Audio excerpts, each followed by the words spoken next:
Yo, what's going on, guys? Mush back at it with another video, and we have the system requirements for Atomic Heart, a game that seems to be pretty hotly anticipated, and best of all, it will be available on Game Pass on PC and Xbox, so you do not have to spend $60 on this game to play it. If you do want to buy it, it will be available on Steam, it will be available on all of the e-tailers, and you can buy it if you do want, but if you want to just play it through Xbox Game Pass, you can do that as well. They've got a big breakdown on system requirements. We've got 6 different tiers, so credit to Munfish for dropping a 6-tiered system requirements. I always like to see that.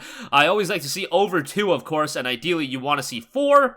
5 is great, 6 is really, really solid, and I think 6 is going to be something you see more of just because there is such a wide array of different features and different resolutions that people are running when you throw in ray tracing as well. That's just, things get a little wild, but we've got 6 different tiers here, so let's go through all of them. Okay, first of all, minimum 30 FPS. This is 30 FPS, 1080p resolution, low graphics setting, processor Intel Core i5 2500, AMD Ryzen 3 1200, 8GB of RAM at minimum, and then a graphics card, GeForce GTX 960 or a Radeon R9 380. Minimum 60 FPS, we'll bump it up to 1080p 60 FPS, low settings, Intel Core i5 6500, Ryzen 3 1200, 8GB of RAM, GTX 1060 or a Radeon RX 580.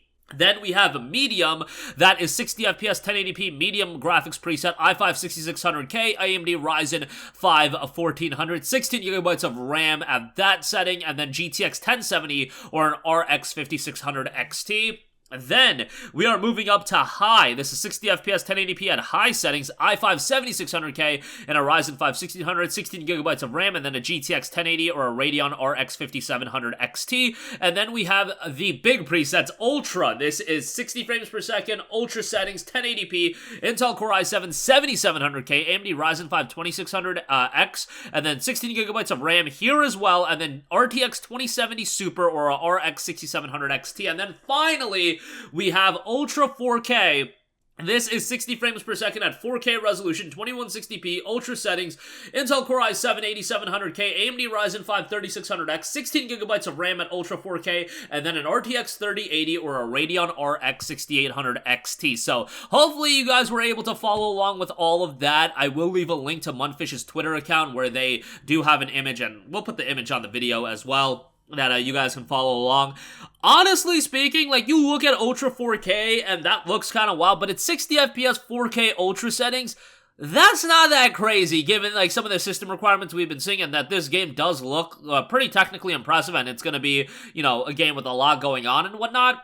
And the fact that 16GB of RAM is recommended across the board, and minimum it's 8GB, that's something I'm already happy about. Some of these games are missing 32GB, and I'm like, oh my lord, 32GB of recommended? We're getting to that point already, but yeah, thankfully Atomic Heart reels it back a little bit, and we'll be alright with 16GB of RAM. I should also note that storage, they do recommend 90GB on an SSD storage capacity.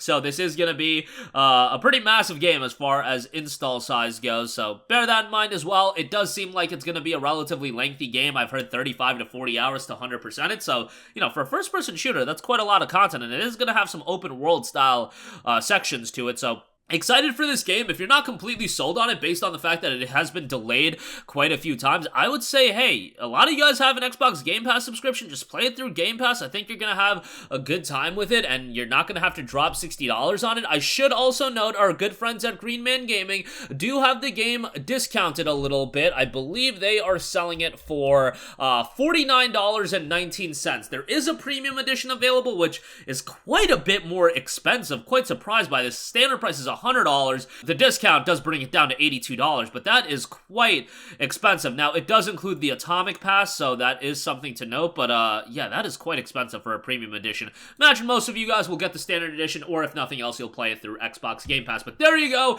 There are the system requirements for Atomic Heart. Nothing too crazy, all things considered, given some of the system requirements we've been seeing in a recent memory with Hogwarts Legacy, Forspoken especially. This seems to be relatively tame, all things considered, as far as, comparatively speaking to some of the other games. But that'll do it for me. Let me know all your thoughts in the comments section down below. As always, guys, thanks for watching, and I will catch you guys in the next one. Peace out.